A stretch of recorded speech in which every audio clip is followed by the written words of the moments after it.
And we are live. How are we doing tonight, gentlemen? Doing good. Doing real Very good. good. Doing real Very good. good. Doing all right here in the golden circle. So, do y'all hear something? I keep hearing something. Maybe I'm being too sensitive to it. Okay. Anyways, we'll just push through it, and we'll see if anybody in the crowd says anything about it. So, having said that, tonight it's a little bit. Hmm. How do I want to frame this? Tonight isn't quite a spooky stream because we're not really digging into American Halloween and what that means. We're not even digging into completely how horror itself can lend itself or evidence right wing ideas. What we're going to do tonight is actually jump into American myths and how we see that played out, particularly in the South. And the unfortunate thing is that due to different migrations, due to arguably a need to be contrarian is too trite, but a need to make sure that the demarcations were clear between who was the Southern man and who wasn't. The South has been able to preserve much of its myth and much of its legends, and some of that is a blood and soil type issue where it is individual people groups that have done that throughout history to a greater extent than others. And then, like I said about 30 seconds ago, the other part of that is just the movements that happened post a particular war, and then also as we moved in with different people groups coming in over on the over in the Ellis Island portion, and then post Philadelphia. So what happens then, and one of the great ideas that you'll see as you move in different right wing circles and right wing ideas, is the idea of a monomyth, and how unfortunately that monomyth ended up taking a big hit in the past century. And so it'll be good to hopefully see that monomyth or a monomyth of some sort reassert itself. My hope is that it's the one that was traditionally taught here in the U.S., and it will be that not only did Christopher Columbus find the New World, but that certain European countries came out and struck their claim and were able to build a great nation out of this continent. So, having said that, it's a bit of a preamble into the niche area that we're going to go tonight. Not exclusively cryptid, but into the ideas of these ideas and entities that worm their way through different cultures and through different particular peoples. And so Texas is on the list, and then I know Alabama's going to be coming in strong. So, with that, Otto, go ahead and jump in and lead us into our first myth, our first story that affected the American people. Well, that's kind of a the first myth that affected the American people. Not the first or the primary. I just mean your first tonight. The first time, okay, because you made me go on like about an autistic rant, and I was like, oh shoot, like this is gonna be kind of hard. And I was gonna start with No, you're good. the Indo-Europeans, but anyway, I was gonna talk about the Falkville Metal Man. So in 1973, a 26-year-old sheriff named Jeff Greenhall, kind of a weird last name, and it kind of sounds like yeehaw. But regardless, and think about that, a 26-year-old sheriff, the police chief or sheriff, but he was in a place called Falkville, which is in Coleman County, Alabama, so right in the northern central part of the state. He had got a call, and it was kind of unusual. You don't typically get a 911 call about a UFO crashing in a field, and so obviously this officer, he goes to the scene. It was an older lady that called him. It was out in the middle of like a cow pasture, and when he goes out there, he turns on his flashlight and sees that there is a 6 foot tall creature standing there in the middle of the field looking at him. And I think I sent you a picture earlier. I don't know if you're able to pull that up on here or No, but not. I'm working on getting something up for you. Okay. So it's kind of hard to describe because to me it doesn't to me I wouldn't think of a metal man, but he said it like it was made of metal.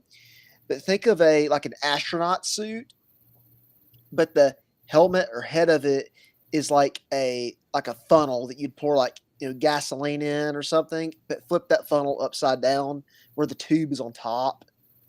Um, it it was something like that. So think of like a hazmat suit type thing. Anyway, he saw this thing and he had like a little Polaroid camera with him, and supposedly he got 4 snapshots of it that you can find on Google Images. It's like the I guess the quasi famous Metal Man picture. Anyway, he thought this thing would attack him, and surprisingly, it didn't. Instead, it started running, and he got in his police car and chased it. And he said it was able to run at ridiculously fast speeds. And at a certain point, it cut off to the right of him into the tree line and went in the darkness. It was never seen again. No one has reported a anything like it since. Either, yeah, that first one on the far left right there, that's kind of like the main one, like on the very top far left. That's kind of what the idea of this metal man looks like. Some people say it looks like an old firefighter suit or an astronaut suit. I'm not, I'm not really in the knowledge of, firefighter PPE. Um, but I could, I guess, get the idea of where they're coming from on it when you think of the suits that firefighters wear when they go put out fires. Now, some people have said that there was a cryptid or something in West Virginia that this was kind of close to. I don't remember the name of it at this particular moment, but they said that it was the closest thing to this. But other than that, that's the only known sighting of this metal man. But I will say this: the officer involved in the situation, sorry, he he basically staked his career on this, and he eventually was voted out of office because he believed this. He lost, obviously lost his job. I believe his wife divorced him, and he was pretty much made like a local fool for believing that this thing was real and him claiming that he saw this. And I'm not aware if he's alive or dead, but as far as I'm aware, this guy has, to the day he died, or still to this day, claims that this is real. It wasn't fake. But I will say, some comments on my opinion of it. Well, if you look at the date of when this happened, it was October 17th. Well, that's kind of getting into Halloween season. And I'm of the opinion, and I think this is just kind of the taking the middle ground approach. I think this guy was personally pranked by some people. And he saw what he saw, and that I mean, he saw something and he believed it, and no one ever came out and did that. If that's the case, it's horrible because that that ruined that guy's life pretty much.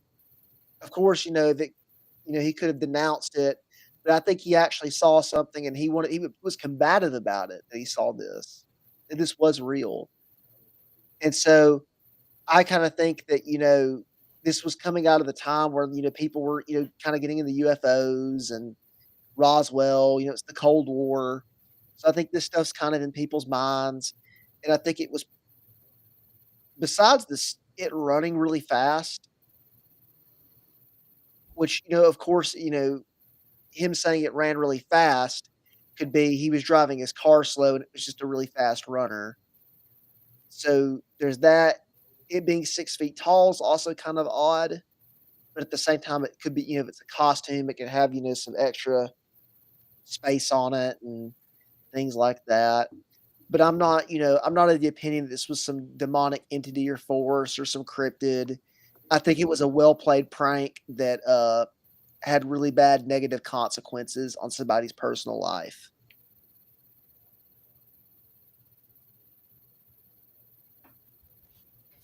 So, what was the instigating factor, you think?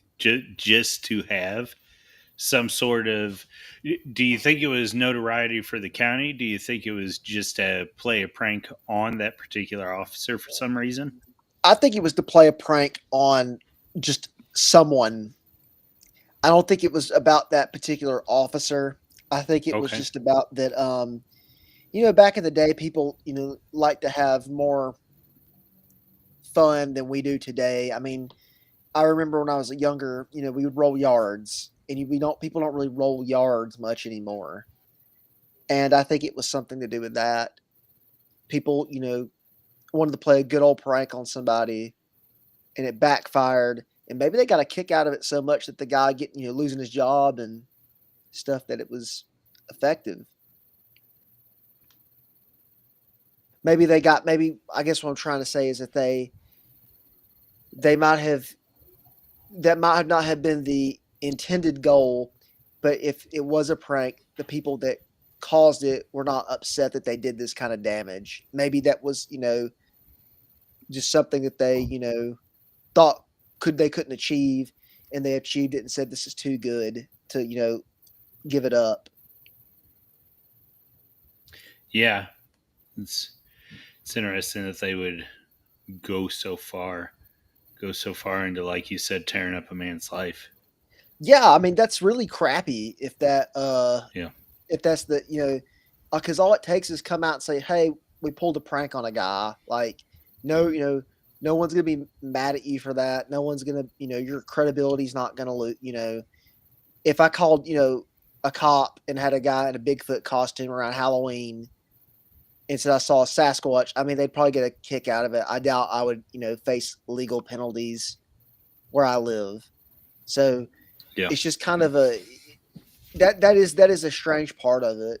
I just found it strange that this happened one time and no one ever saw anything like it again. That's correlating that with the prank is why I think it was possibly a prank, because it happened one time, nobody saw it. Typically with things such as, uh Black Mountain Lion sightings, uh Bigfoot sightings, Dogman sightings, people see this stuff multiple times in a row, and in a general area. So that's why I kind of think there's something to it, because it was a one-time sighting. Hmm. Very interesting. All right, very good. Who else wants to jump in with a long tail? Well, I'm Or a I'm sorry, neighboring. actually, Otto. No? Who did it? I don't know. I just cut off. Otto, were you done? I just realized I kind of cut you off. Well, I was kind of intending to be done. I was going to say that Okay. we have, you know, Alabama as a state is not really a cryptid hotbed. As far as Mm-hmm. I'm aware, we have supposedly our own version of Bigfoot called the Alabama White Thing. That's white, Yeah. but Why? So I've never heard it really like spread around. Like I only know about this because I like, looked it up, like Bigfoot sightings in Alabama one time, and this popped up apparently. Yep. So my question to you would be, why do you think there are so few of those myths in Alabama? Do you think it's because it was part of the Bible Belt? Do you think it's because of the particular people groups that were in there? Um, I mean, in contrast to, hmm. Well, actually, that's getting into it. So you tell me rather than me going and guessing. Why do Well, you think there is? that's a question that I'm not fully able to answer. Now, I can't give you an exact number, but most of the state is woodland.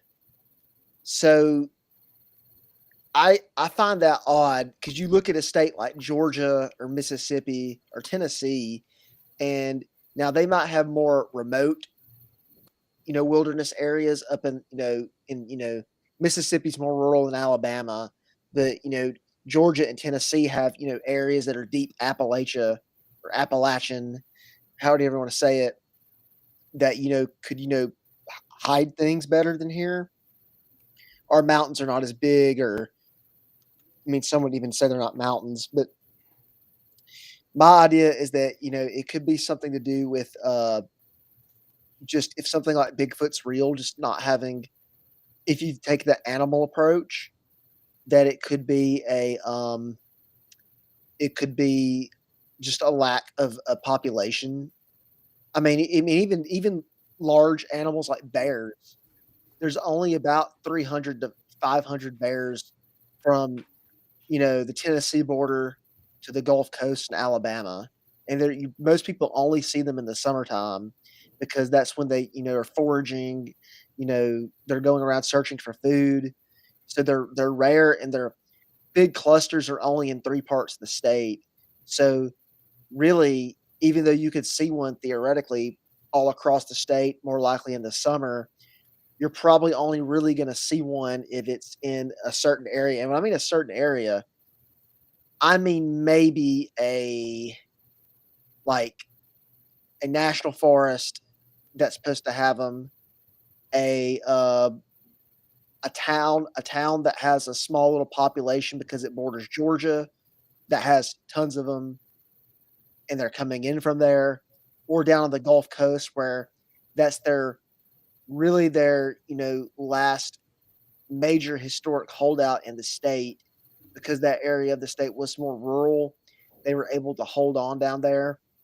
So that's why if you take the idea of something like a Bigfoot being an animal, why I don't think this state would have that many of them is if, all the other, I mean, we had wolves here too, and they were killed off in the 20s.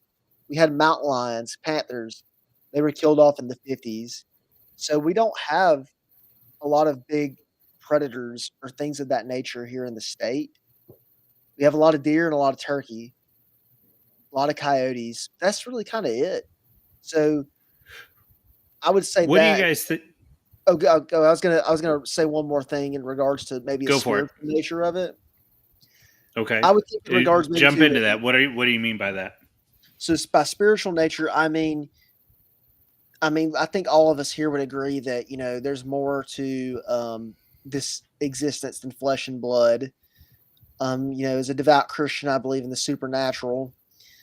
Uh, I would think that maybe if you take the approach that these things are of a demonic origin, then maybe one could theorize that if there's not that many sightings here of things, that maybe the state is either by divine ordination by God and protection, that these things are rare or don't happen at all here, or if one took maybe a more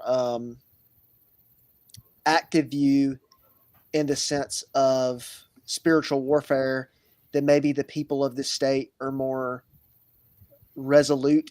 Maybe they're more holy than a state. And I'm not hating on people from Georgia, but if you look at Georgia politically, it's a lot darker of a place. I'm not taking it the way I mean by, you might assume what I mean by the word, but I mean Georgia is basically a depraved state that is ran by the city of Atlanta, that mass produces liberalism across there and essentially runs that state locked down.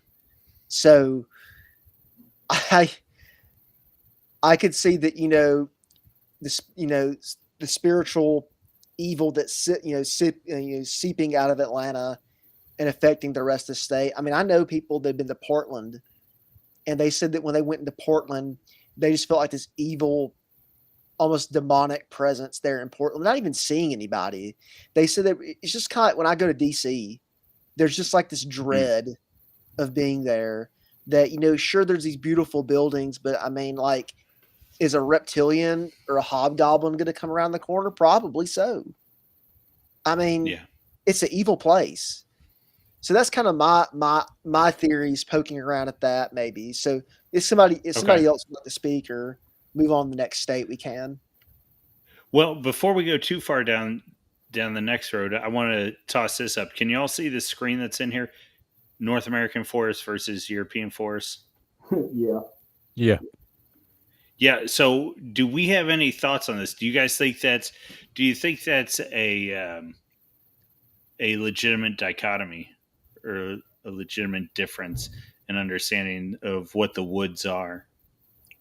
Well, I wanted if I could speak again, I guess I was going to say that I think really going back to the spiritual warfare sense, I would say there shouldn't be a difference.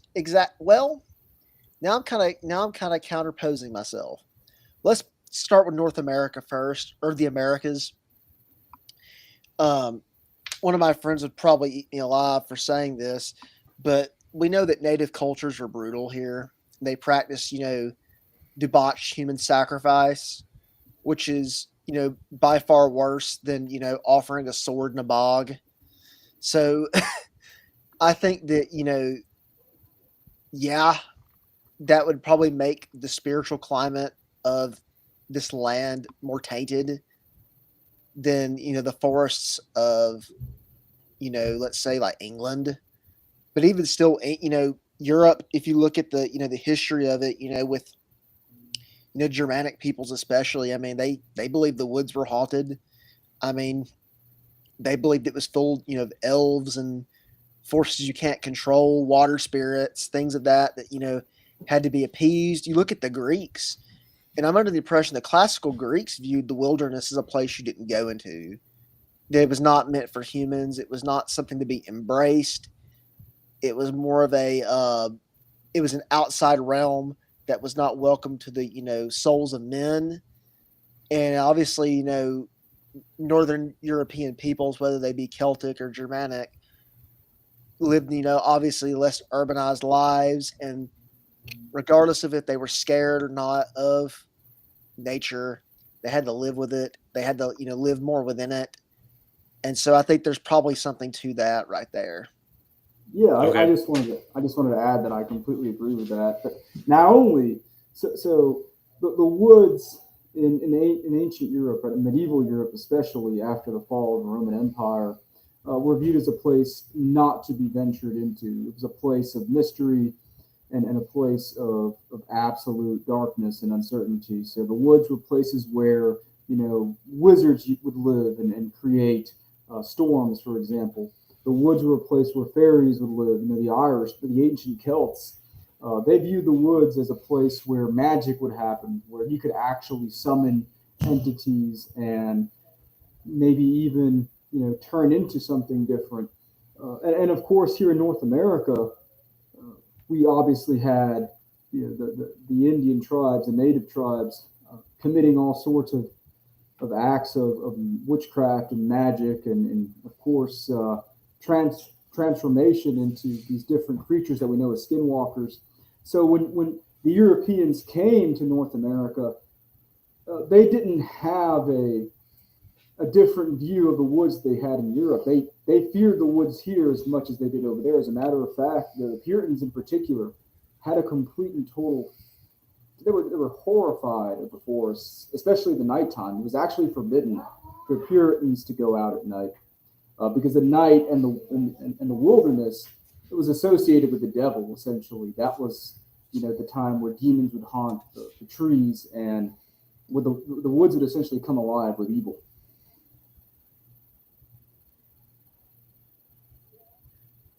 Let's see. So let me draw some attention to what Middleton Whitaker just said. He said this bit from Otto is dovetailing with something I was already thinking about tonight. The identifiable theme in the scriptures of biome specific ecological degradation directly related to the evil moral orientation of that biome's local population. Which I would just say, you know, as I understand it, he's saying it sucks to suck. Your what's going to happen is your greatest heights are going to be limited, and then your potential valleys can extend on into nothingness if you're not producing there in the midst of proper society. All right, so Arthur, we haven't heard too much from you. Have you ever dug into that idea of European forests versus American forests? Did you have any Just a thoughts little, on that? just a little bit. And Yeah. as Otto and William alluded to, the many practices of the Native Americans in North America, of course, with the magic and whatnot, can, as Middleton's comment points to, it can leave a stain on the land. Not so much in our regions of the South, but up in the northern regions, Pacific Northwest, and across the northern border, the Wendigo is huge up there, and so I think that's what that alludes to. That it can leave spiritual aura in a lot of areas. Yeah, and folks aren't going to like. Well, some folks probably won't appreciate where I'm headed right now. But if you guys have ever read Pet Cemetery, Stephen King actually, within the novel, some of his characters dig into this idea of there being a presence, there being the old gods that are having to be dealt with, and that's part of what causes certain events within that book to take place. Oh, And definitely, yeah. it's The Micmac tribes, yeah. Sorry. mhm. No, I no, just wanted you're to. yeah. Who was jumping in? Oh no, I just wanted to add that we don't have to go so far into this, into New England or Canada to see the stain left by the tribes in Georgia. Since we brought up Georgia, the Chickamauga battlefield. The word Chickamauga, in if I'm not mistaken, the Cherokee language or the Creek language means river of blood.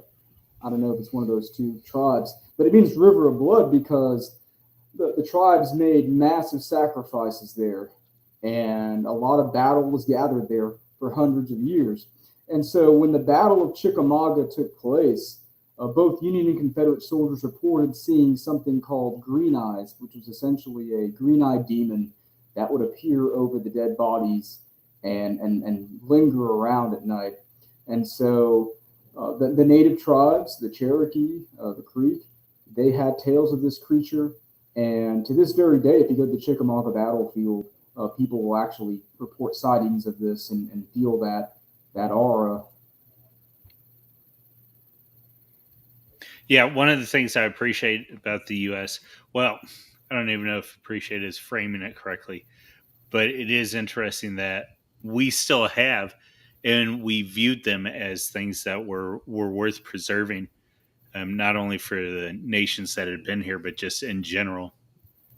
Um, Oddities is too vulgar a word, but we thought it was worth preserving the various burial mounds and burial sites, and so especially throughout the Midwest, you will find Ohio in particular has a ton of burial mounds, and then even Indiana and Illinois have different sites where um, it's interesting when you start getting into it because yes, it can be used by a particular tribal nation, but many, if not almost all of the various tribal nations that were operating here had a form of recognizing the gods of the other, sort of like the various Germanic pantheons, and so whether it was Odin or Wotan or whomever, and so Voldenaz. being able to say that even if their gods aren't our gods, they are our gods in a manner of speaking. And so that's certainly something throughout the U.S. that you can find. There's a old, I guess you could call it Jewish saying. I believe it's in the Bible, in the Old Testament, and it's something to the effect of, at best, the pagans worship, stones and sticks and, carved items. At worst, they worship Satan. Well, so Paul on Mars Hill sort of says that, but he goes further and he goes to the stance that I think is worthwhile because he goes and he says it's clear that you're very religious in every way because you have a statue to the unknown God. And so let me tell you about this unknown God. And so I hear you, and certainly we can be anti-God, and even more so we can be anti-Christ in our worship. But what I don't want to get lost is that in these forms of worship, there is still an echo of that first great religion, that first walking out under God and interacting and participating with that. And so it's both a display of the image of God, but then it's also a lesser form. And so, as always, it's a both and. But so for me, that gets me into a little bit of trouble because I'm the guy that says we don't play with Ouija boards or any of that. Not because it's a stupid waste of time, but because it could be real. Yeah, you don't want to open up a door that you didn't know was there. No joke, man. So my big thing is what's surprising to me is, well, not so much surprising, but in the 21st century, we look around and we kind of believe that we found everything. You know, between our technology advancements, cameras everywhere, people forget how big this country really is. I mean, in the U.S. alone, there's 1.9 billion with a B acres of undeveloped rural land. That's forest, that's, fields, everything else. In the American South alone, there's over 600 million acres of undeveloped land as it stands. My neck of the woods, Texas, has 165 million undeveloped acreage. And just in the East Texas region, 20 million acres are undeveloped, and that's 95% of the region. So I was going to kind of segue into the talk of cryptids on this one because it's laughed at a bit, it's joked at, oh, Bigfoot, skunk ape. But once again, like I just said, there is so much out there that we don't even know. I mean, everybody's watched the Wilderness Channel, like the documentaries. You were to your panda with the pet set up in Maine, and it's up there. It's of still where humans haven't walked through certain parts, probably in centuries, because it's so remote. And there's still places like that in East Texas. And I can remember, not when, you get family stories when you're, say, 5-10 years old, but when your mama and your papa are still telling these stories to you when you're 16 or 17, there's something to it. And they used to tell me a lot about back in the day how there would be this pungent odor every once in a while that would come up along the farm, along the rows of the forest there where the forest started.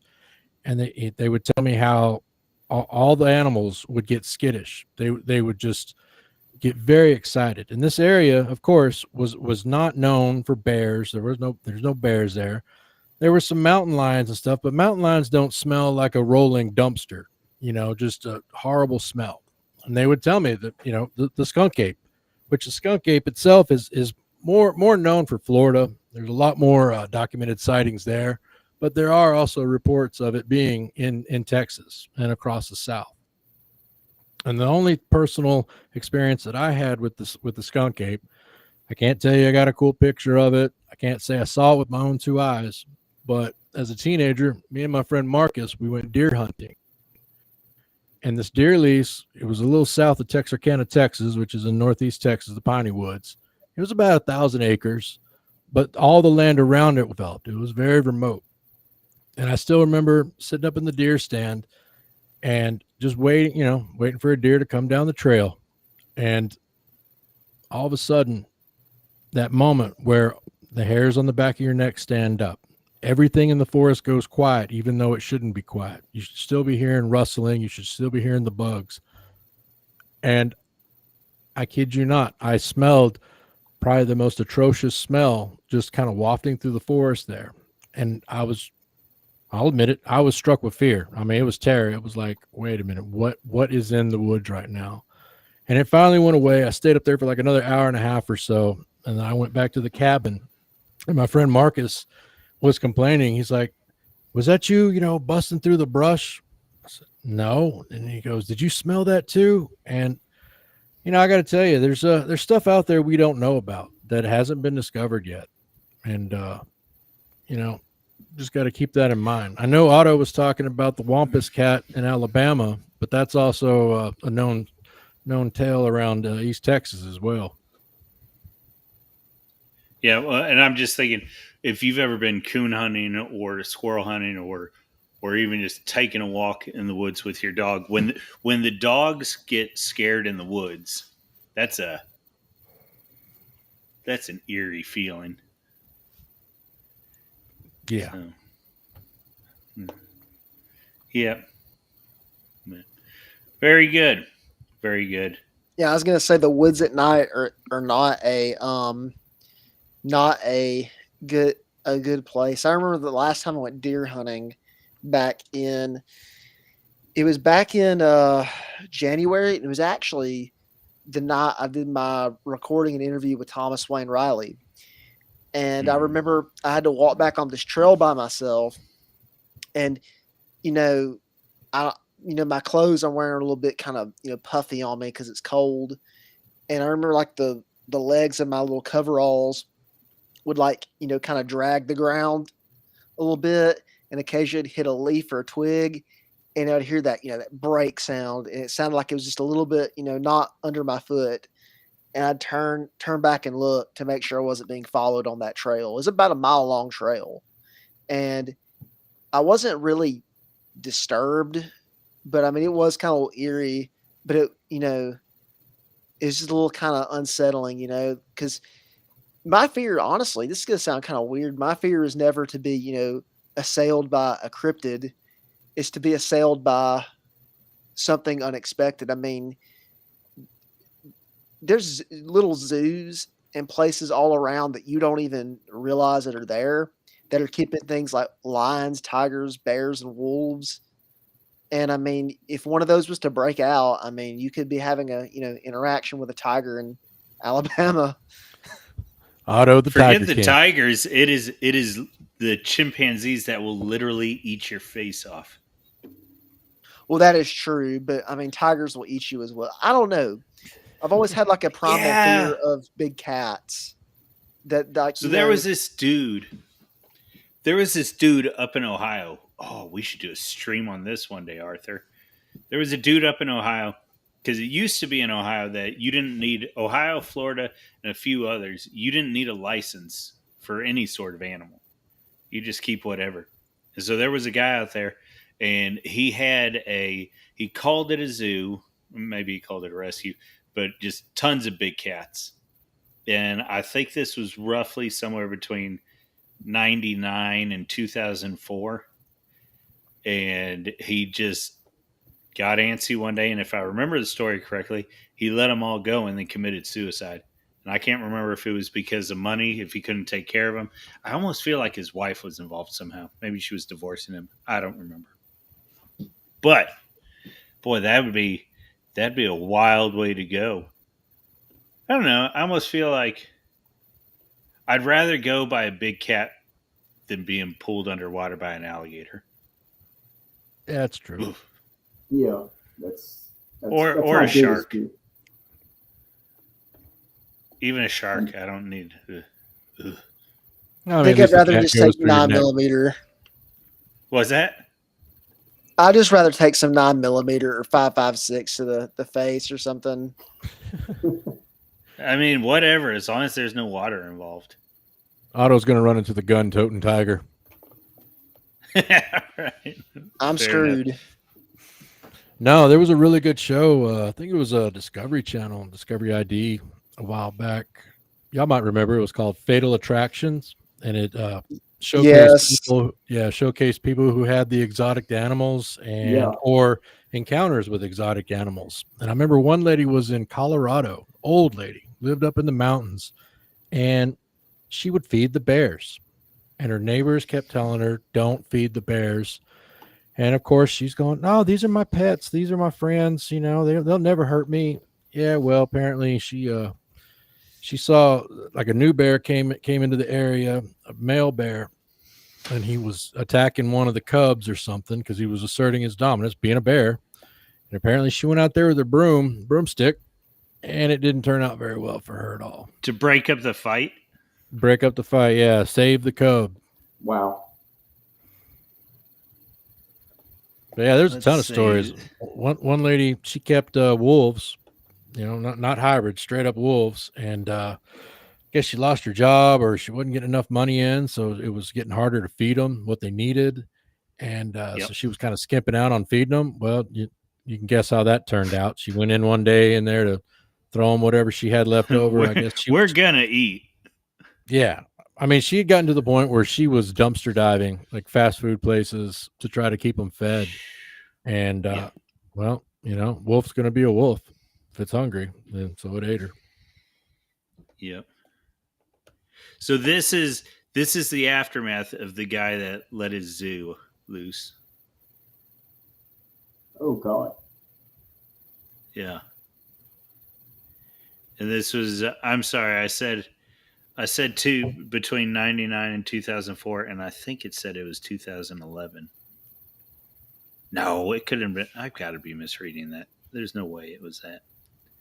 Anyway, but it was called the Zanesville, Ohio Zoo release. Like it's more like a safari. What's that?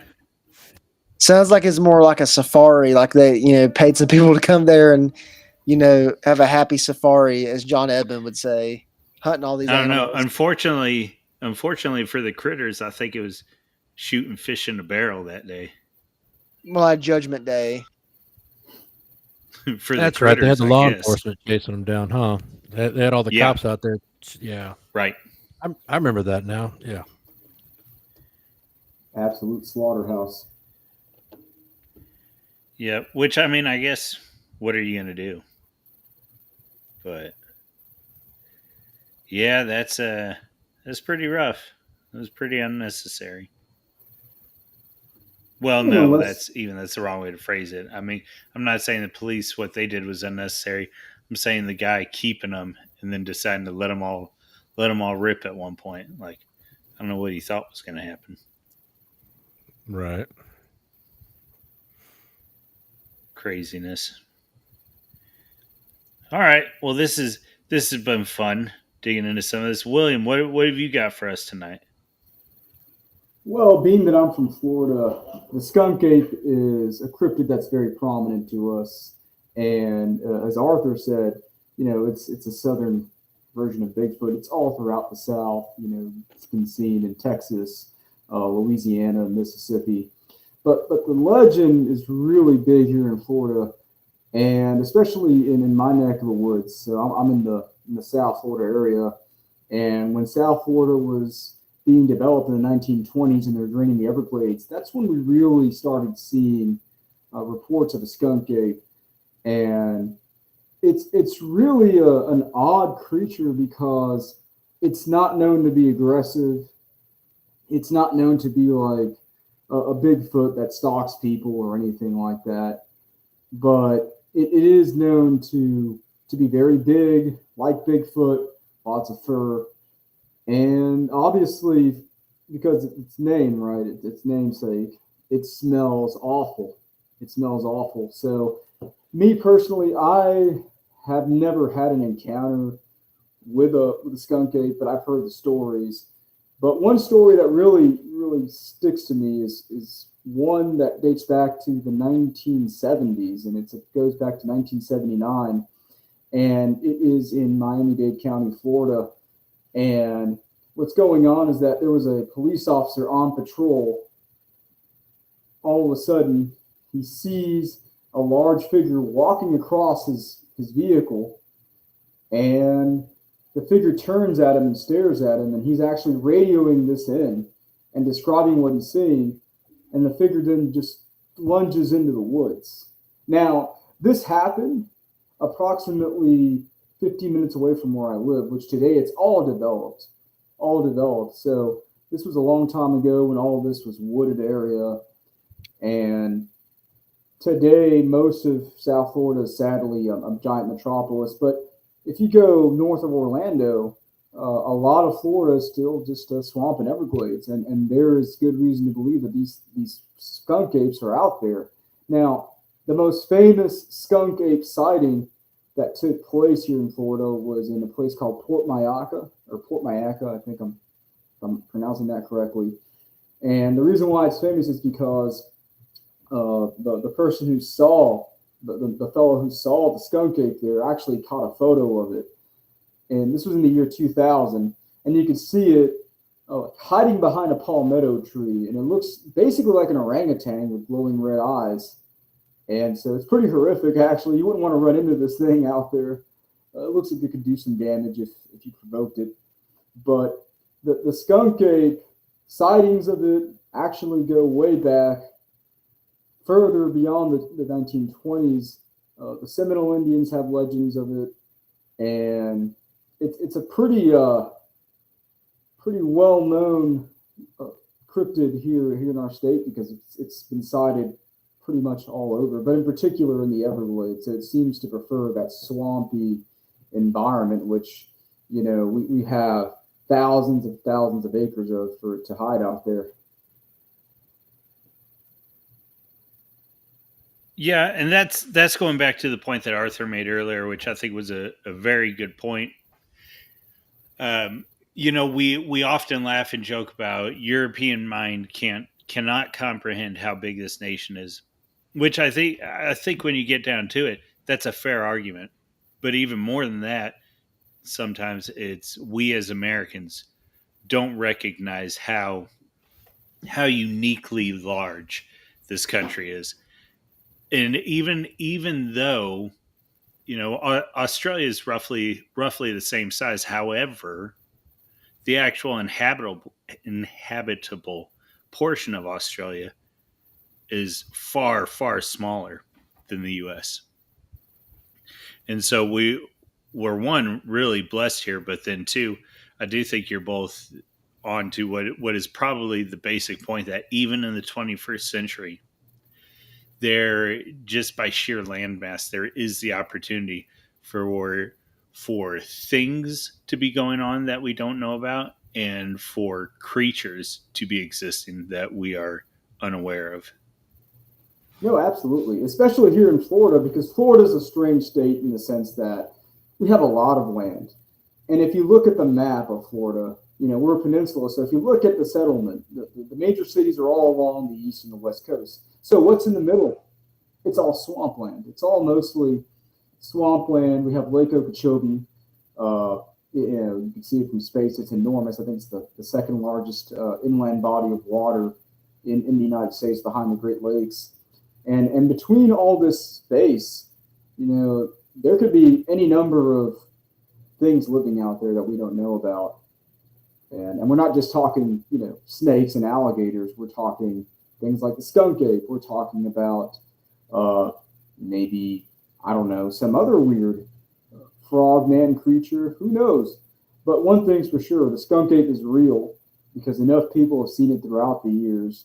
And whether or not it's an actual organic being or demonic entity, that's tough to say. That's tough to say. But I will say there's something to the idea that the more sinful an area is, the more you will have the probability of having these weird creatures arise. Like, for example, the Jersey Devil up in New Jersey, or the Loup-Garou in Louisiana, which is basically like this wolfman creature, which Louisiana is basically cursed by voodoo and all this other stuff. But Florida,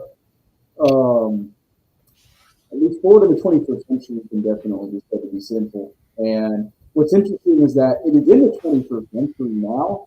Now, in these last 10, 20 years, where we've seen an uptick in skunk ape sightings again, and say UFO sightings, and all these sorts of things. So I find that fascinating, because we're developing, we're having a ton of condos being built, Orlando's expanding into the middle of the state. But while all this is going on, we're getting more reports of these cryptids showing up. We're getting more reports of supernatural activity, not less. So I think regardless of whether we develop or not, it's in the manner in which we're developing that'll determine the real activity level of these sorts of things. Yeah, and so this actually it's going to bring us into an interesting point, which is going to be pure conjecture here on our parts when I asked the question. But as you were talking, it was making me think about something. The first thing it was making me think about, though, this is not conjecture. This is just it's interesting. We'll just stay on the cryptid thing here for a second. When you hear about something like the chupacabra, and then find out that the chupacabra it's a myth, but it's kind of not a myth, and it's more or less something that just was made in the 1990s, and people latched onto it, and then it added a little bit of this and a little bit of that, and eventually you had the Mexican hairless Chihuahua that would run around and drink the blood of sheep. That's a great way to segue into a theory I've had with, my cryptozoology knowledge.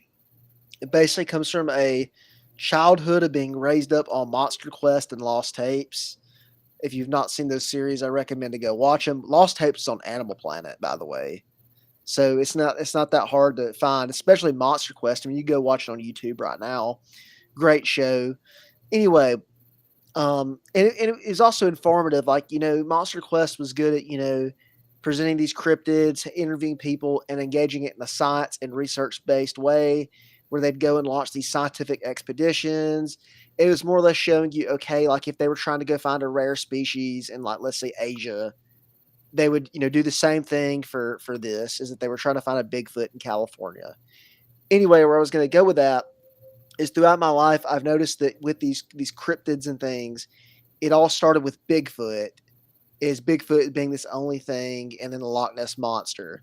But then I noticed in middle school, we had, Slender Man. Now we have Dog Man. We had all these things, kind of being almost created.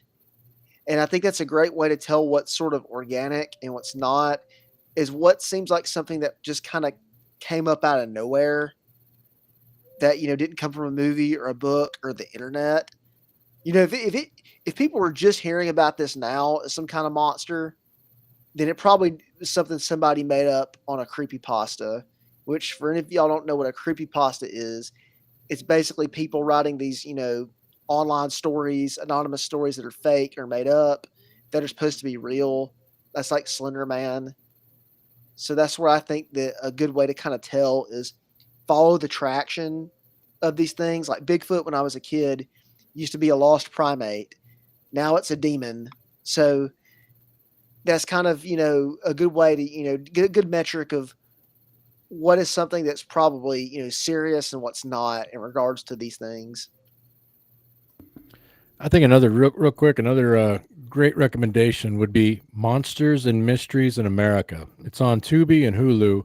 Oh yes, And what's really, what's really good about that one is, the eyewitness accounts. They're going to the areas, and there's a lot of stuff across Appalachia and the South that they focus in on.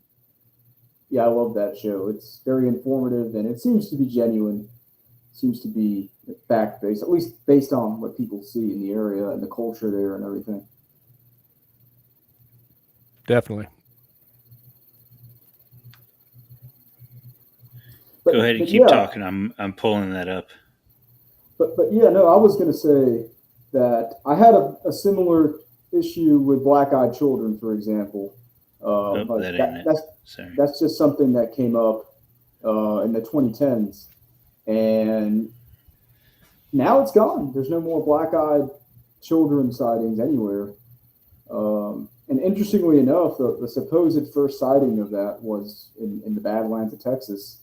And there's an episode of Monsters and Mysteries in America that talks about that phenomenon. But I don't know if that's a thing or not, because it's new, it's contemporary, and all of a sudden it's gone. It was a big thing in the mid 2010s, and now it's non-existent. So I think that's another metric is, it's a big fad like Slender Man, and then suddenly it just disappears, kind of like the Alabama Metal Man. Was never seen again. So who's to say that it wasn't a prank? Who's to say that it wasn't somebody just going out there to mess around? So we got to really use discernment when it comes to these things, because sometimes it really may not be true, and sometimes it is true, but who really wants to find out? And it's pretty hard to say if you'll survive finding out.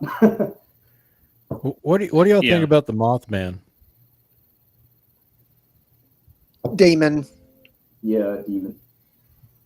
Yeah, that's kind of what I suspected, especially with the bridge falling and Well, all the tragedies that seem to some people surround it. theorize that it could have been a thing to scare people out of the area before the bridge collapsed, and it was actually a good spiritual force.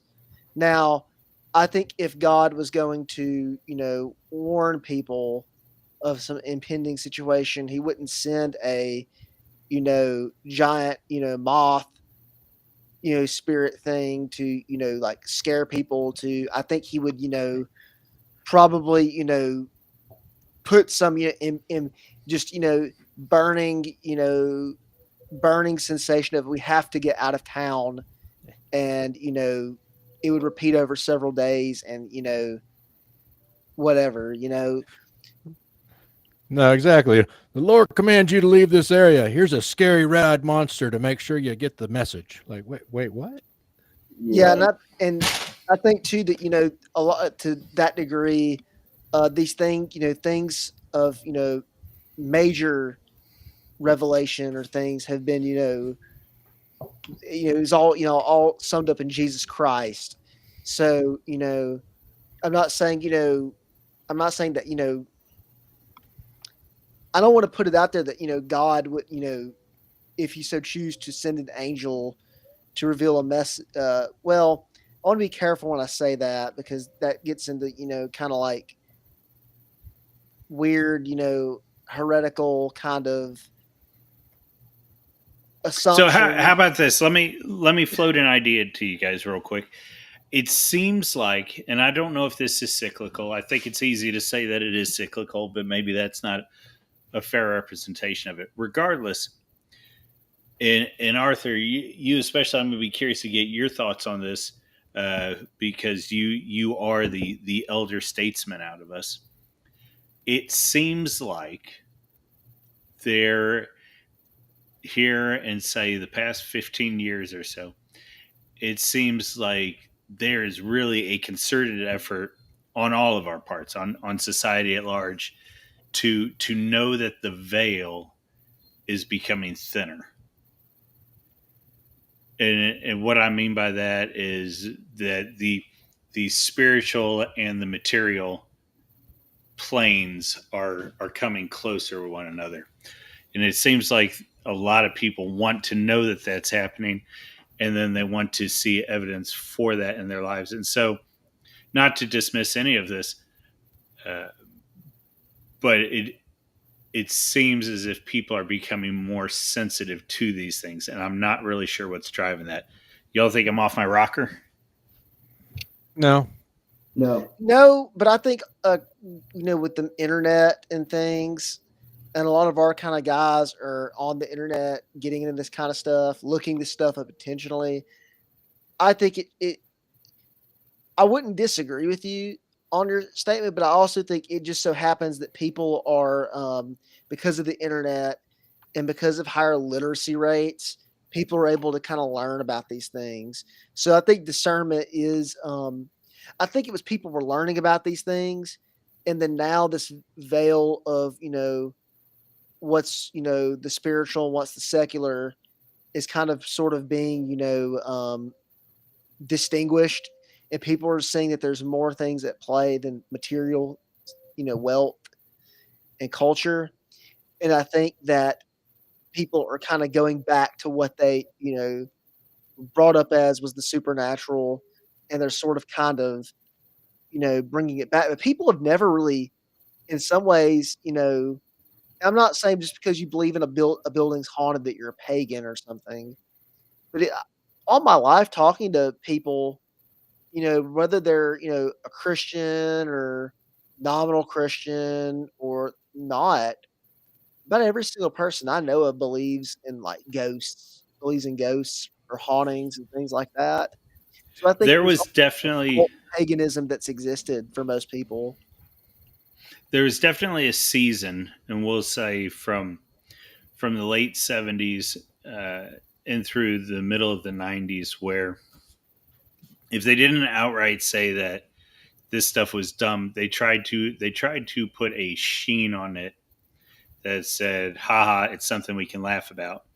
And so they did this through uh, things like Evil Dead, Tales of the Crypt Keeper, um, I'm trying to think, Beetlejuice, all three of them in there. It's this like, yeah, these are the stories we tell ourselves, but it's all just fun. It's all just a joke. And that fun aspect to horror, that joking aspect, seemingly is going more and more. Um, it's being pushed to the sidelines at this point. So I think Well, that's part of. Yeah, jump in. I was just going to say, and this is just my theory of mine, my opinion. Take it or leave it. Like I said, I don't know all the answers, but my idea is, as you said, being the elder statesman here.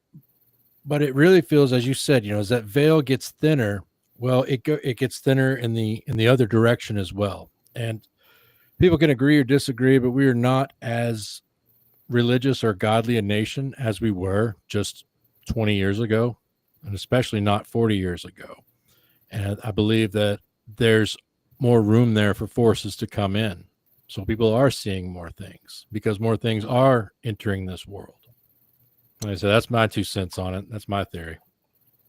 Yeah, I highly agree. And so I have Yeah, a just real quick, William, because I'll jump in because there is this idea of when, even if we just jump into the numbers and start looking at data, there's this idea of the Christians and those within organized religion. Those numbers are falling, which there's nuance there. But anyways, those numbers are falling, but we're having the rise of the, what is it, the SBNR, the spiritual but not religious. yeah. And so we're seeing this soft paganism creep in, this abundant spirituality. We're all sort of, we're all a part of God. And so there is this rise of the, I really hate using the word spiritual because there's so much baggage anymore, but we are seeing this rise of that which is beyond this Metaphysical. plane. Yeah, metaphysical oddities. You But know, that, well, go ahead, yeah, go go ahead. ahead. Well, go ahead and finish up, but then I want to get back to William Well, where I he was was going to jumping say in. I had a because I'm about to get off here, and I had a kind of a real quick creepy story that relates to all this we're just discussing here. And I don't remember who the guy is now, but a family member of mine was telling me about there was a dude who went. He was raised up Catholic, maybe or something. Doesn't really matter, but he went and decided to become Hindu when he was, a little older, and he was a devout Hindu, and he ended up going on some mountaintop where basically like they were doing this worship to some god, and this is somewhere like in the Himalayas. And he said when they got up to that mountaintop and it was his turn to give this offering, it was something simple to this god.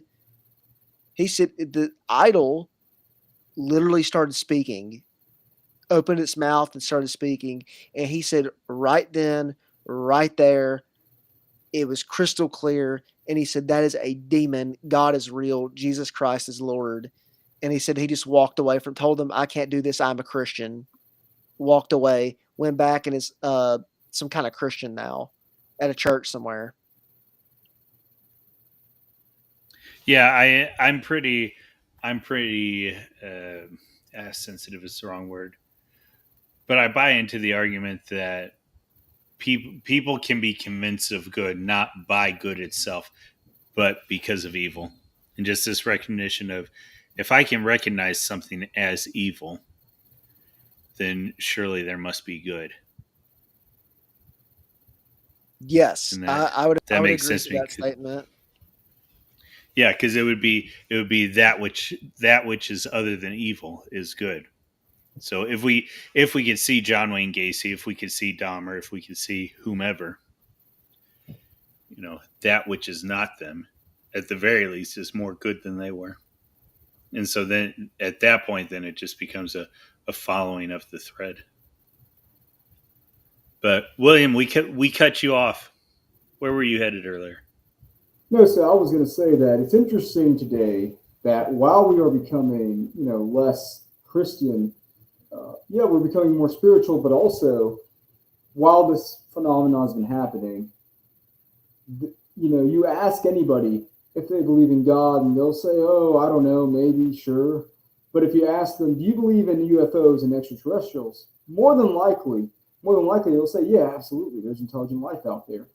And I would say since the 1950s, 60s, and onward, as we've gone further down into this abyss of secularism and progressivism, uh, obviously there's been an uptick in UFO sightings. And I've developed a theory, and this is from books I've read, uh, mostly Orthodox literature, Christian Orthodox literature, which has a good point. There's a book written by, I don't know if y'all are familiar with Father Seraphim Rose. He wrote a book called Orthodoxy, the Religion of the Future.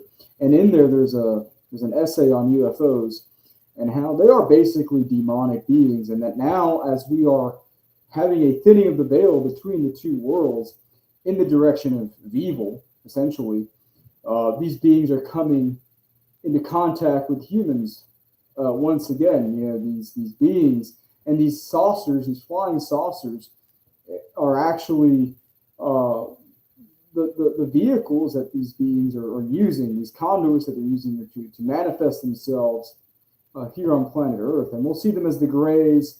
We'll see them as, little green men. But more often than not, based on all the stories that I've seen on documentaries on the Discovery Channel, based on all the documentaries I've seen elsewhere, and also on real experiences. Because so my father, he is an abductee. My father was abducted by aliens in Texas. My father grew up in East Texas, outside of Houston, and he was abducted by aliens. And he said that they were basically very evil beings who tortured him and who did terrible things. And when you think about this, when you think about these attributes, you can only think of demons. For example, there's been reports where women have been abducted and had their reproductive organs basically removed or shut down, or they'll get cancer. How could these things not be demonic? If these were intelligent life forms, as they want us to believe, you would think they would be benevolent. You would think they would want to communicate with us and help us, quote unquote, progress, which is the idea that we've been sold. But if you look at it from a spiritual, metaphysical level, these things don't sound like they're good. They disappear in a thin air, and they show up at will. They disappear at will. They're able to go through walls. That sounds more like a demon to me than an advanced life form from another planet. No, exactly, William. And to piggyback on that, look at all the stories we're getting about people going on the ayahuasca trips, the psychedelics, and coming back with the same story saying we saw these beings and they all, resemble pretty much the same descriptions of it. And you're wondering, okay, these are supposedly interdimensional beings, but I believe you're seeing demons. That's all it is. And you're just thinning the veil every single time on that. It's the modern 21st century Ouija board, essentially. Yeah. And it's interesting. So during the COVID lockdowns, I actually saw what is known as a UFO. And this thing just appeared into the sky. And I was going to grab a really good photo of it. And all of a sudden, it just disappeared. Like it didn't like fly away. It didn't, it just literally dematerialized before my eyes. And to this day, I'm convinced, those things are demonic. Again, spiritual, because nothing physical can just do that. It doesn't matter. You don't hear of stealth bombers just like literally dematerializing before your eyes. People that come up with a theory, oh, you saw a stealth bomber or some kind of government craft. Like, no, there's no way that something could just disappear in this, the millisecond. Arthur, the U.S. I can't remember if he was a naval pilot or if he was an Air Force pilot over in the UK that saw the UFOs. Was that your time? Does any of that ring a bell? No, the only one on that one I remember is the Rendlesham incidents, but that was back in 1980. That wasn't my time. But I do remember allegedly the Tic Tacs that they saw in 2004 off the coast of San Diego. And that one pilot, he was actually the commanding officer of the squadron at the time. He went on Joe Rogan and talked about that and said how like the USS Princeton had been tracking these things for days before they even came out for the workups. But I'm more inclined to believe whatever that was, that's probably something we have. That's just my thought. Right. Something out of Skunk Works, But like William's talking about stuff that's like there. The drones this past spring. Yeah. But like William's talking about what he saw there and just, within a blip gone. I don't think our technology is to that point, of course, yet. I don't think you can go 0 to, 8,000 miles just like that yet. We do have plenty of things that aren't discussed, the black projects and whatnot. And there's some interesting things out there, but there's also stuff there's no technological explanation, at least that we know of at this time. Yeah, well, that gets us into a whole nother. That'd be a stream. Who's the Luciferian colonel or whatever? Oh. Who? That's a new one. Oh, this guy. Let's see. Hey, I was gonna announce that I have to get off. I'm gotta get up and go to work in the morning, like always. Well, we appreciate it, sir. Yes, sir. Thank y'all, viewers. Y'all take care as well. Y'all have a good night and God bless. Remember what's at stake. Take care, Otto. Amen. Take care, Otto. God bless. God bless you all.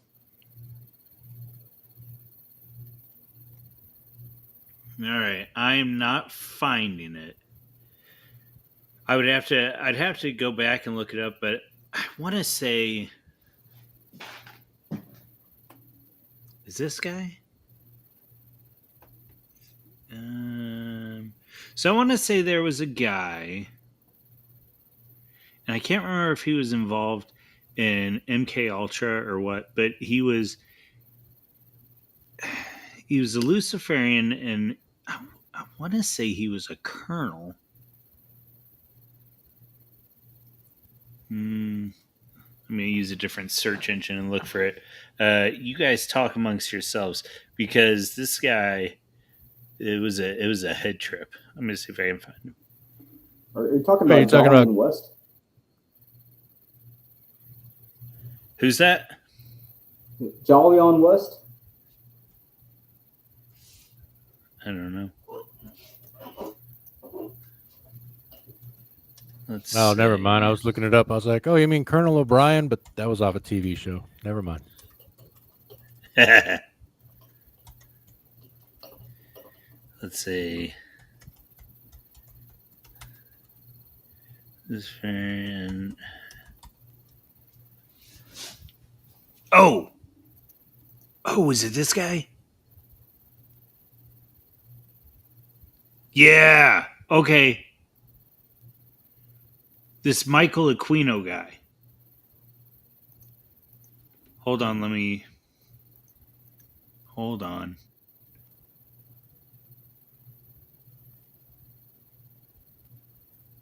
This Yoo-hoo. Huh.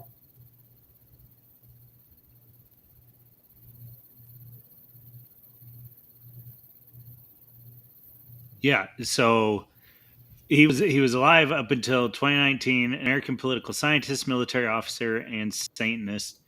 He was airborne, among other things. Or excuse me, he was jump qualified.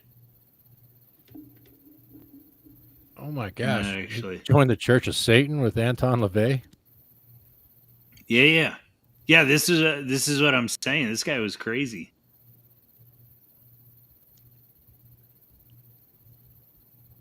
Oh, he did it So all. we could do a stream in and of itself on this Aquino guy.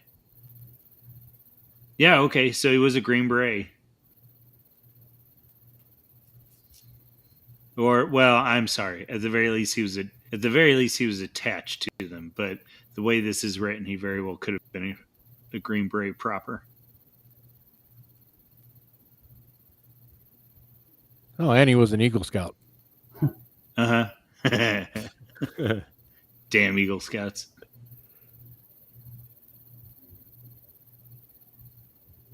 Work with Metal Lynch. But here was his wife at one time named Lilith. Of course. That was not her Christian name. Did you see this one part? It says while off duty on one of these tours, he visited the Weisselberg Castle used by SS and Heinrich Himmler, performed a satanic ritual there. That's nuts. Wow. Yep. So, anywho's, yeah. I mean, how did we get there? I know somebody said something, and it keyed me into that. I was trying to remember. I was just talking about the Tic Tac aliens, where the pilots were. Yeah, and maybe that's what it was. It's just this idea that like.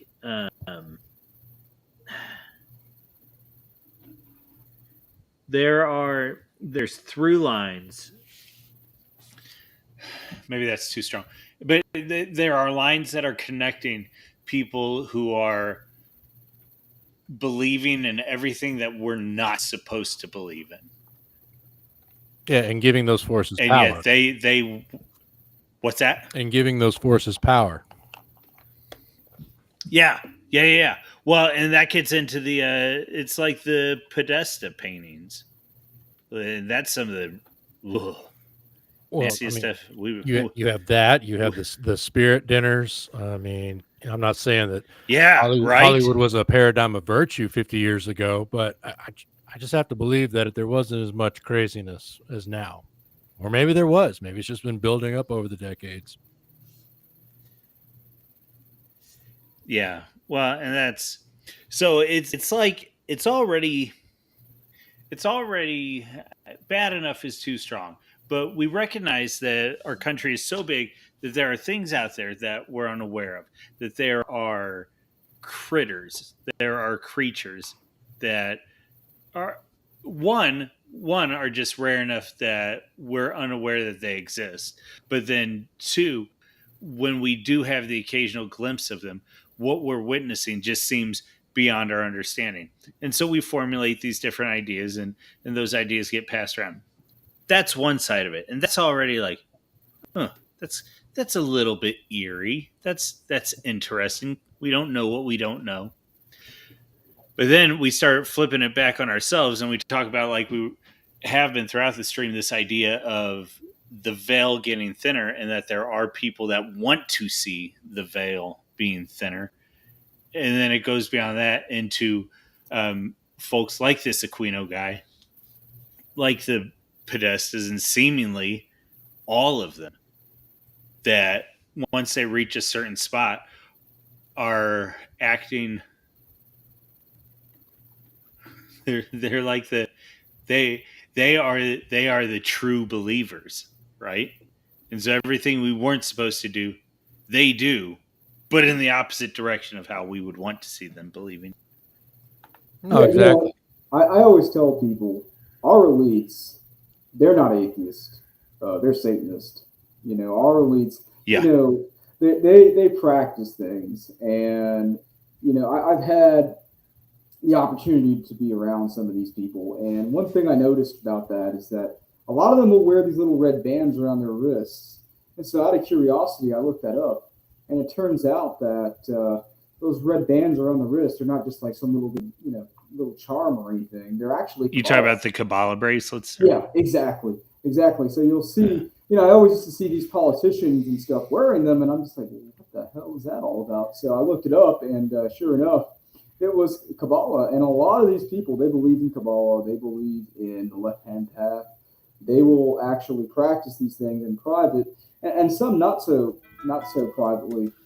And these are things that they're practicing and have been for years. I mean, look at Bohemian Grove. That's a good example of Right. some sort of Moloch worship.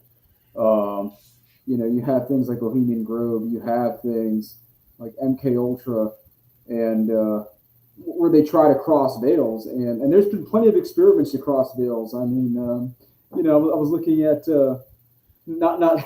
It's funny because I know this is very recent, but Nick Land was talking about this in his time in the CCRU, researching into numerology and demonology and all these other sorts of things.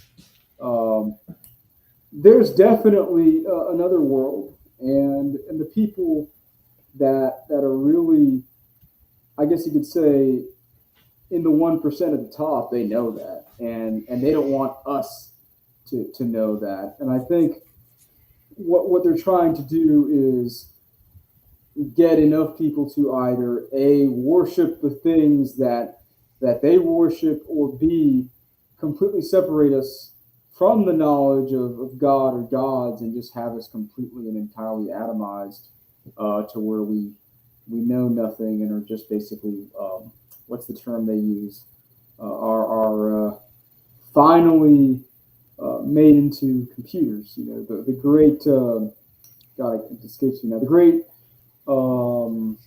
Transhumanism. yeah, exactly, transhumanism. It's when we're finally made put into the system, and we're finally like, yeah, Yeah, well, and that's like Yeah. how Otto was talking about earlier, how there were, places around the U.S. such as like New Orleans, and where there's just, and I think how Panda brought up the pet cemetery, even up in those areas, that there was these dark areas that already were kind of thin, but with everything going on now, it's just making everywhere thinner. yeah. Which, now that we're talking about that, I think AI is even thinning that veil, because I mean, who's to say, you know, the sorts of technologies that we're getting into and everything. Technology, I think it was Otto that made that point. Technology has led a lot of people to discover these things, and really not only get an interest in these things, but actually practice them. Because before you would have to get a book on the occult, before you would have to go into the woods and actually seek it. Whereas today, you just get online and search up, some sort of ritual or some sort of cryptid and learn about it, and that's definitely, I think, driving to the phenomenon. Driving the curiosity. Okay, and the word I Yeah. wanted, the word I wanted to use is assimilated. We're being assimilated into the machine. We're either being assimilated or being possessed demonically by the spirit of the age, which is satanic in nature. Yeah, and that's honestly that's the way I lean more and more. And not that, I mean, how are you going to prove it at the same time when we have, doggone it, I got rid of the tab I had that had X up. But when you have people arguing that, farts, whatever, that the abuse of children, what was it? It was along the lines of, uh, the abuse of children is wrong, but the fictional accounting of that abuse, there's nothing inherently wrong with that. It's like, this is just absurd, and we're buying into this. And I'm not. I couldn't tell you why, other than some people just enjoy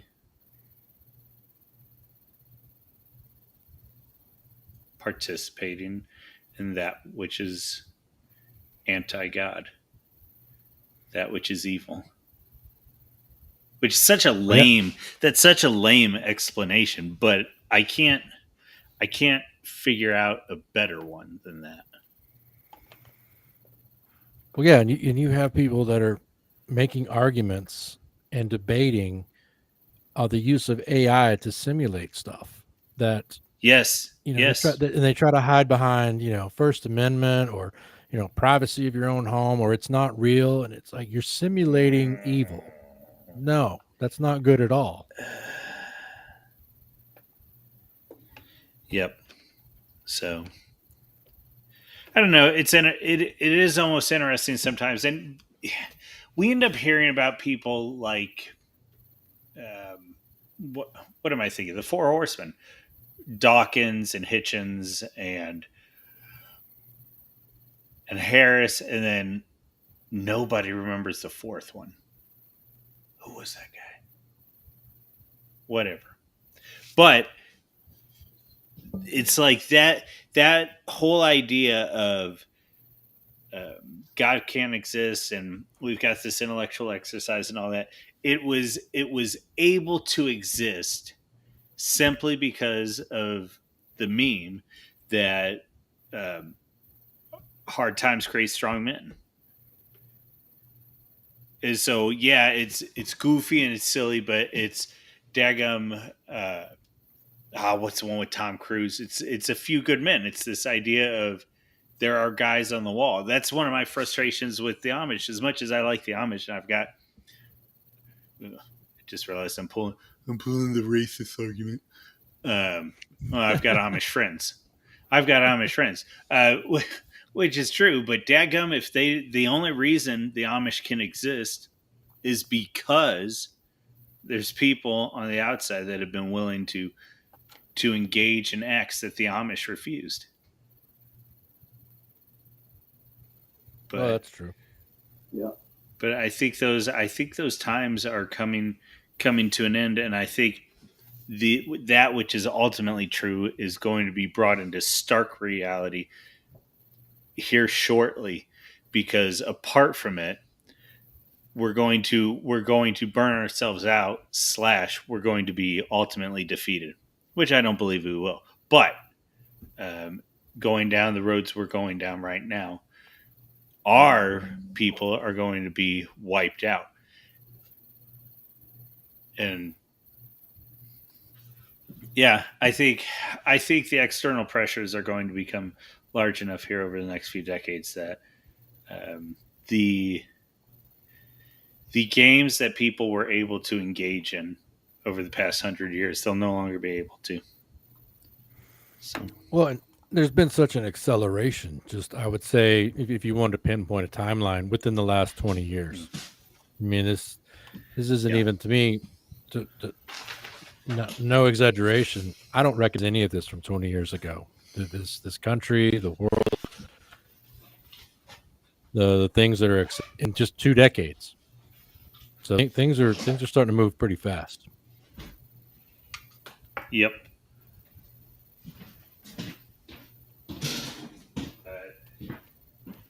So we got a little bit.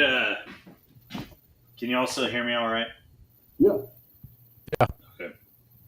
So we got a little bit into a different area than what we were originally talking about. Originally, this was more lighthearted, and we were just going to be talking about the cryptids and that side. But as we start winding down on this, as we start moving into more and more of the spooky season, I mean, are there parts, are there media, and are there practices that are worth engaging into? Because I think it has always sort of been recognized in the U.S. at least that this is a time where we recognize that the veil does seem to get thinner throughout fall, and then my argument would be the veil gets thinner. Let's take from Labor Day to Easter, the veil gets thinner, and we start with moving into darkness between Halloween, and then we start moving into light, and you you have Christmas, you have the warmth that comes and the light that's being generated, and ultimately we move into that great light, which is the burial, well, the death, the burial, and then the resurrection of the Christ.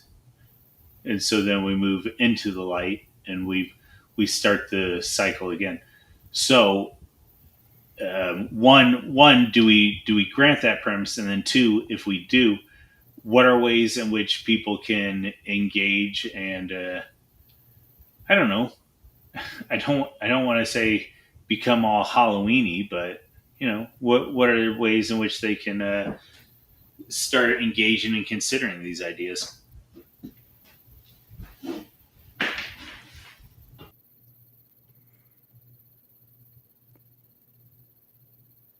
I'd say explore your local folklore.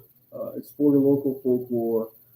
Listen to family stories, and if you don't have any family stories, go and find stories that are obviously native to your region, and learn about them. Because it is fun to to learn this stuff, and obviously, I mean, look, I'm a practicing Christian. I'm a Catholic, but this idea that we shouldn't enjoy Halloween, I think it's a bit much, and I think that you know we should obviously enjoy the seasons as they come, and this is the time of the year to be cognizant, to be aware that there are things out there that we got to be aware of, but at the same time, our ancestors uh, obviously they knew these things, and yet that didn't stop them from enjoying the Halloween season, enjoying the fall, and so doing that, maybe watching some gothic horror. I particularly love Southern Gothic horror, things like Texas Chainsaw Massacre, uh, media like that. That would be pretty fun if you're with a group of friends, or if not, things like there's a monster in Arkansas that they made a movie about. I think it's called the monster from Boggy Creek. It's like a Yeah. yeah, the monster of Boggy Creek. Uh, watch things like that, or Pumpkinhead. Pumpkinhead's a good Southern Gothic movie, horror film set in the South. So, and of course, who can forget the Bell Witch? Oh yeah. American Haunting. I love that movie. Yeah, William, definitely. There's a way to enjoy the media, enjoy the season of it, as long as you're not going down to the local petting zoo and buying, chickens to sacrifice. That's a bit too far, of course. But there's a lot of good shows out there and stuff.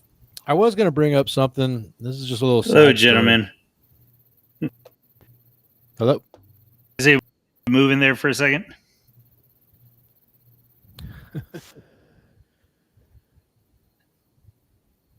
But I was going to just tell a little Crap. stuff. Can you hear me? Yeah, Okay. we have a family cemetery, and where I grew up. It was about maybe a half mile away, and maybe it's just me, but I could go there at 10 o'clock at night, walk by, whatever. Never felt a twinge of, you know, not horror, but sinister. No ill feelings at all. But then there's been other cemeteries I've gone by in my life where there's just bad vibes coming off. Does that make sense? Yeah, no, I can relate to that. I can It definitely relate to does. that. Where does that come from? I'd say a big thing is, of course, it's my ancestors, and actually had to, be at a few of the funerals as we put them in. But it goes back almost 100+ years or so for that plot there. There's another one in Louisiana that goes even further back. But I don't know. There's just something. It's familiarity, it's family, um, and it's not every single cemetery. Other than that one I walked by, that was like, oh man. But there's been some where you just the vibe is there that there's nothing. There's not good things. Yeah, no, I can definitely relate. As a matter of fact, so we have an old city cemetery here where we have over, I don't know, 70 or 80 Confederate veterans buried at, and there's all sorts of stories about it being haunted. But during the BLM riots in 2020 during the summer of Floyd, I volunteered to take care of this place.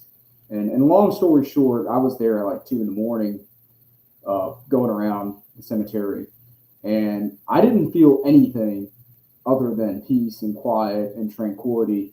And I think it's because the soldiers in there knew that I was guarding their graves from desecration. They didn't mind me being there. But man, there have been cemeteries that I visited out of curiosity that were historical, and I'll just go in there. There was one in particular where I visited in broad daylight. It was probably like 1 in the afternoon, and I went inside the cemetery. And the minute I stepped in beyond the gates, everything just shut out. It's like I stepped into another world. And it was a creepy cemetery too because there were all these vines and these trees and the Spanish moss just growing over the graves, and it was pretty abandoned, and that just made it worse. And a lot of the graves were actually coming out of the ground because of these trees, the gumbo limbo trees that grow down here. They're massive, and they were actually bringing the graves up out of the ground. And I was taking pictures and everything for about 5 or 10 minutes, but I just felt like I was being watched the entire time that I was there. And I would hear rustling in the leaves, and I was standing still, and I just left. I just ran out of there. And then I'll go to other cemeteries where my grandmother's buried, for example. Uh, Grandfather recently buried there, and I won't feel that. But then you go to these other places, like you say, and it's just this sense of foreboding, like the sense that you should leave here or something bad might happen to you. Yeah, it really feels like there's that residual energy of whatever good or bad people put out into the life that they lived. Yeah, and it's interesting because so in the cemetery I mentioned, there was a rape victim that was buried there.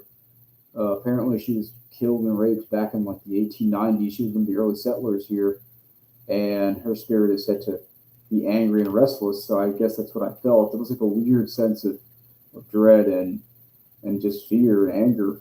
And so it depends on where you go and who's there. Also, down here we have a big phenomenon with Santeria. So there'll be a lot of grave robberies that take place where people will take bones to do their spells with and all this stuff. And so a lot of times what they'll do is they'll sacrifice chickens and goats in these cemeteries to sort of capture the souls that are there and use them for good or ill. As they say, use them for whatever design that they want, or they'll even conjure demons there, because it's a different realm. And the places where this happens the most are the places that I felt really uneasy at. So, William, one question though: the Santeria, the rituals, everything going on, was that, to your knowledge, was that a common occurrence historically, say, just 40, 50 years ago? Or has this been something that the occurrences have kicked up in the last few decades? No, it's definitely kicked up. It definitely kicked up because it came over from Cuba, from Latin America, from Haiti, obviously, and ever since we had the massive influx from there, that's where we've really seen this happening. Now, I guess you could say 50 years ago it was already taking place because the first Cuban migrations, some of them brought this over, but over time it's gotten worse. Over time it's gotten worse, and so we'll have a lot of cases of grave robbery and animal sacrifice on graves. Like, for example, there'll be times where you'll go to a grave site and you'll see goat heads on the actual gravestone, or they'll open the grave and steal the head of the body in order to command its soul, and all that. So it's pretty pretty scary stuff, and it's become all the more common over the years. I mean, historically speaking, obviously, in states like Louisiana, for example, and the Caribbean, this sort of thing has happened for over the last few hundred years. But in Florida, it's more recent because remember, Miami in particular, we're a little over 100 years old. So this is all very very contemporary. Now, Florida itself was a deep South state, and if you go to Panama City, it still is very Protestant, very, very much the Bible Belt. So you won't see that there. But you come down into Latin America, or the key city of the key to Latin America, which South Florida is known as the key to Latin America. You will see a lot of voodoo, a lot of Santeria, a lot of occult practices that have been practiced in Africa, in places like Jamaica, Haiti, Cuba, by the slaves and by the quote unquote Creole peoples, and it's definitely led to a massive upswing in activity.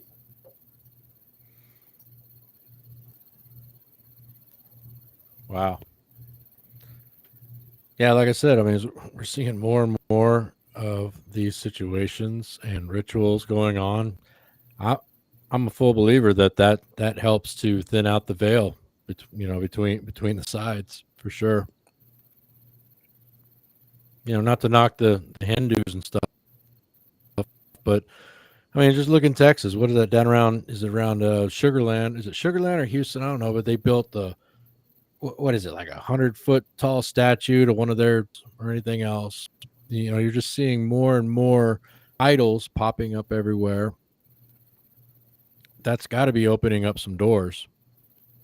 Because as you mentioned, the Caribbean, there's a big belief that Haiti in itself is kind of a bit of a cursed land due to all of the activity that has gone down there with the Yeah, voodoo. yeah. I mean, allegedly, the reason why they were given their independence is because a voodoo shaman made a deal with the devil. That's the legend. And so he made this Faustian bargain. And once that deal was made and they did the rituals, uh, that they were basically possessed and they just went on this rampage and won their victory.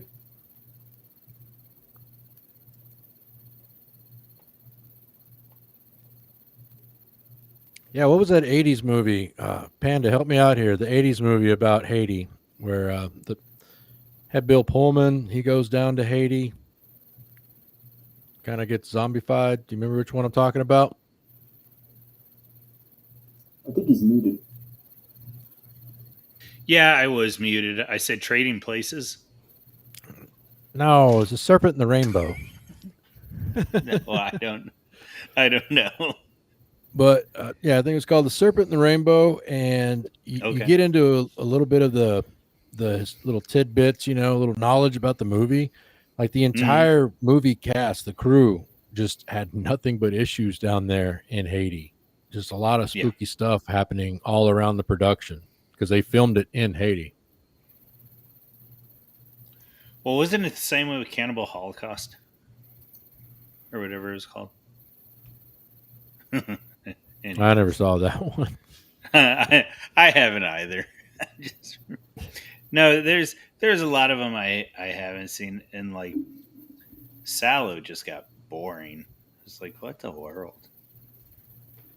I get it. I get it. They're hedonists.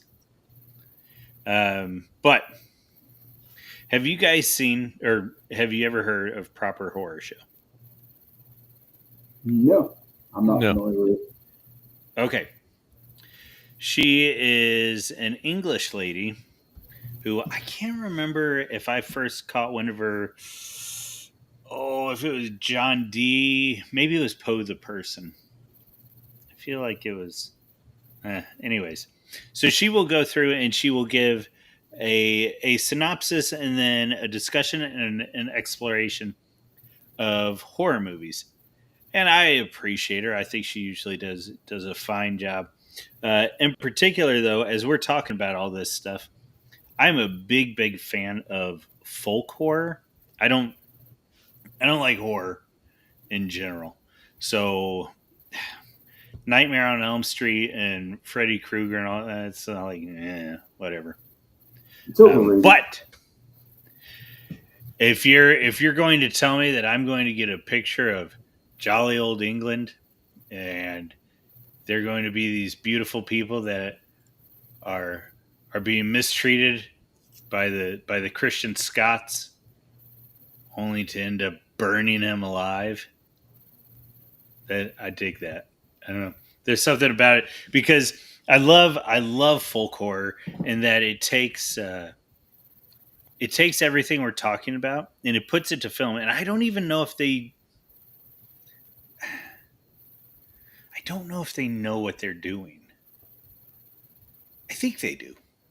I think they do, but maybe they don't. But um, it is this almost going back into time and seeing the things that have been forgotten, and to go all Galadriel. It's like, oh, the things were forgotten that shouldn't have been forgotten.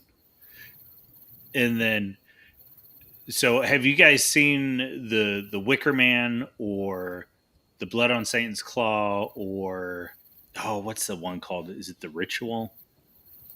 I saw the Wicker Or Man. okay, you've seen the Wicker Man? Yeah, both of them. The old one and I have not seen the Nicolas Cage one. Not the bees, not the bees. Oh, it was he overact, way overact. It's pretty rough. He turned into a comedy. Well, and I love Con Air. That will always be one of my favorite movies. Put the bunny down. Yeah. Yeah, right. What was her name? I can't remember her name. Whatever. My dearest Sue, I have been in prison for 7 years, separated from you. Golly. I love it. My mama lives in a trailer. Yeah. Oh man, I'd love to hear what Otto and John think about his Alabama accent. Oh shoot, they probably watch Con Air on Christmas. Oh, it's a great movie. It's a great movie. That's probably a tradition for them. They made a movie about Alabama. Yeah. All right. Fair enough. Now that you mention it, I mean, there's probably movies about Auburn or something, but I'm trying to think of other movies set Forrest in Alabama. Gump. Yeah, Forrest Gump. Oh, is he from Alabama? Yeah. It's a fictitious town, Greenbow, Alabama, but he's supposed to be from Alabama. Okay. Fair enough. Wasn't Radio? Wasn't he in Alabama? Dude, I think I've seen that movie once, and that was decades ago. Yeah. My Cousin Vinny. Oh, there you go. Yeah. Is that Alabama? Yeah. Well played. Utes. Okay. 2 Utes. 2 what? The Utes. Oh man. Mr. Santini. He's like, yeah, he gave me all these files. Yeah, he's supposed to. It's called Discovery, you idiot. Now I want to go back and watch that movie. Anywho's, yeah. So speaking of movies and all that, there's this idea of folk horror. Folk horror goes into the ideas of these are the things that were forgotten, and this is the result of those things being forgotten. And so the primary example, probably the best example, is the Wicker Man. And then some people have a looser definition. Some people have a tighter definition of what folk horror is. But I would say that would be one of the best if you want to start digging into some of the things we said and get a picture of the things we were hinting at. Folk horror can help you do that. And then if you just got to do the scary movie route or whatever, I don't know that there's something that's much scarier than folk horror. Because that veil gets thin and it's like, oh, I guess we could all be participating in this. But Proper Horror Show, she does a good job of digging into those things. Now, I have not heard her thingamahoo on The Witch. Actually, I want to go and check that out because I hate that movie. Really? Really. I'm not a fan of Eggers. Well, in fairness, I've only seen The Witch and seen The Northman, and I think he's a goober. He paints. Don't get me wrong. He's a fantastic director, and he can paint a vision like few people, especially right now. Especially right now, I think he is in the top tier of directors. Having said that, I was going to attempt a Boston accent, but I'm not going to. I think he's a wicked nihilist, and whether it's the Northman or whether it's the Witch, in both cases, I got to the end credits and felt like I was being laughed at, and yeah, not a fan. Because the what's her name? Not Rosa. I can't even remember her name, but the girl. Have you guys seen The Witch? Yeah. Actually, I'm going to hold back. Anna Joy. I always forget her full name, but Right. Well, I was going to give spoilers away, but actually, I'm not going to. So go. It's worth watching once. I mean, yeah, I And haven't sort watched it of- like 6 times or nothing, but I did like how Yeah. he utilized and made the forest itself in the movie The Witch a character. Oh, it's beautiful. Yep.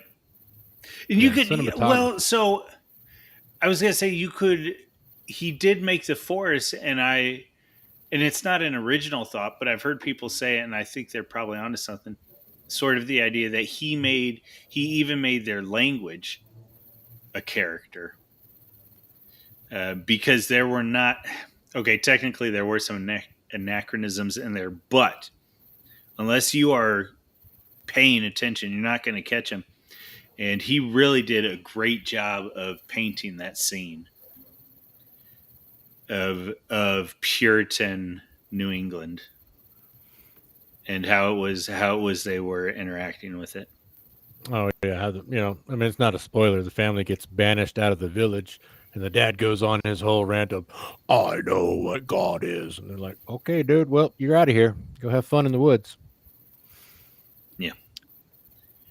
Yep. Which cycles back to what you guys were talking about earlier when you had said that the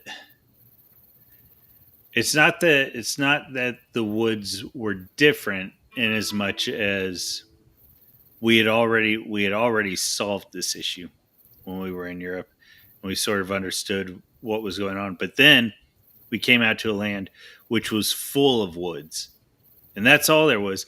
And behind every other tree, there was a brave that was ready to knock your nuts off. So, Well, definitely, and it was undiscovered, and there were yes, there was just, and there's still, like we talked about earlier, there's still mystery out there. Not of course as much as there were in, say, 1645, but there's still unknown parts out there. Yeah. But back then it was all unknown pretty much. Yeah. And I'd venture to say that some of it is better off unknown. probably. Have you guys ever read The Revenant? No. No, I saw the movie. Are we talking I about the same can't. thing? Well, Who so I wrote can't that? remember if they quote this. They might have quoted this line in the movie, but I can't remember. But it's this idea that Hugh Glass, the two words that just worm their way into his head, and he could not get past, and they were his favorite words in the world. That idea of terra incognita, unknown lands, Mm-hmm. and that's that one line in that book has always just, man, ever since I read it, it has stuck with me. Because that's the idea of the Faustian spirit and of the Western man, and always the horizon. And now, there is no horizon. We've reached the horizon, and we're turning in circles, twiddling our thumbs, trying to figure out what that means. Yeah, I mean, I think that we've reached the horizon as far as the realm we can see goes. So now we're trying to go beyond that, whether it's into space or whether it's in another dimension. But Right. I think that ultimately we're never really gonna scratch that itch. You know, we're always gonna have Yeah. that Faustian spirit. It's just inherent in Western man. Yeah. Yeah. Habit All says right. Antarctica in the chat, and I totally agree. I'm like, except I was just thinking in my head, except Antarctica, we can't go there. Yeah. Oh, You got to be like Mr. Buzz Abbott, I didn't. Aldrin or John Kerry to get down there for some reason. I haven't been monitoring our chat. I missed out that he was. Yeah, he was writing all this. Um, yeah. Well, and there is that argument that um, we would have been there, except in '72 or whatever it was that Whitey on the Moon came out. So What, Antarctica? no space. Oh yeah, Mighty on the Moon. Yeah. Which that's a Can't. whole other stream to be like, okay, so we went to the moon, quote unquote, 6 times, and then we just stopped. Like, Oh. that's a whole other stream Well, topic right there, because that I have questions. It just yes. doesn't make. It's the same thing with Antarctica. It's like, oh, we found this place. Admiral Byrd comes back after Operation High Jump and goes on one TV show and talks about how this land has the most timber and oil and resources everywhere, and it's just great. And yeah, we're gonna do a lot of great things there. And then all of a sudden, he's gagged, never to be on another show again. And then magically, in this world, you can't have two nations agree with something, much less, what was it, like 10 or 12 nations say, yes, we will make this a pristine preserve and only for research. And, we'll keep it off limits. Like, for real, we can't even keep the Amazon rainforest off limits. Like, what you got Chinese fishing ships just gobbling up all the fish off the coast of Argentina. But this one little continent allegedly is just so beautiful and it has to stay pure and clean. Like, who does that? It's just, I got questions. I like it. I like it.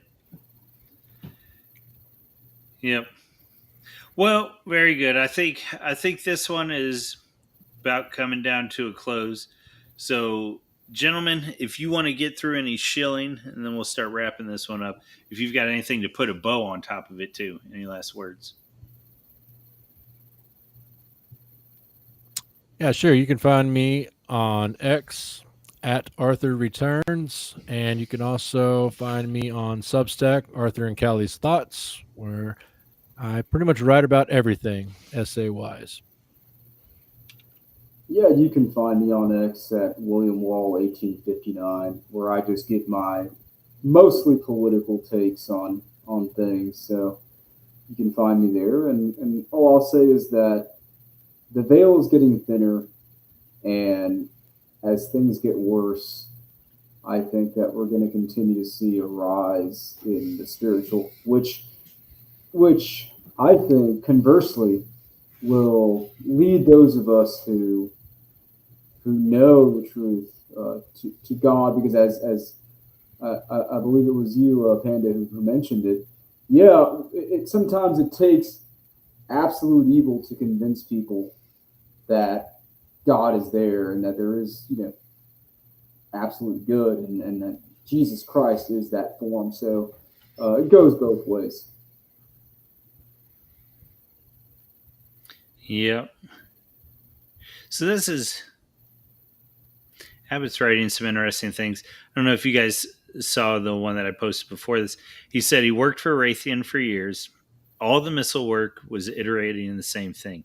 The Antarctica team always had the best stories, folks working on cutting edge things, but it was always random widgets.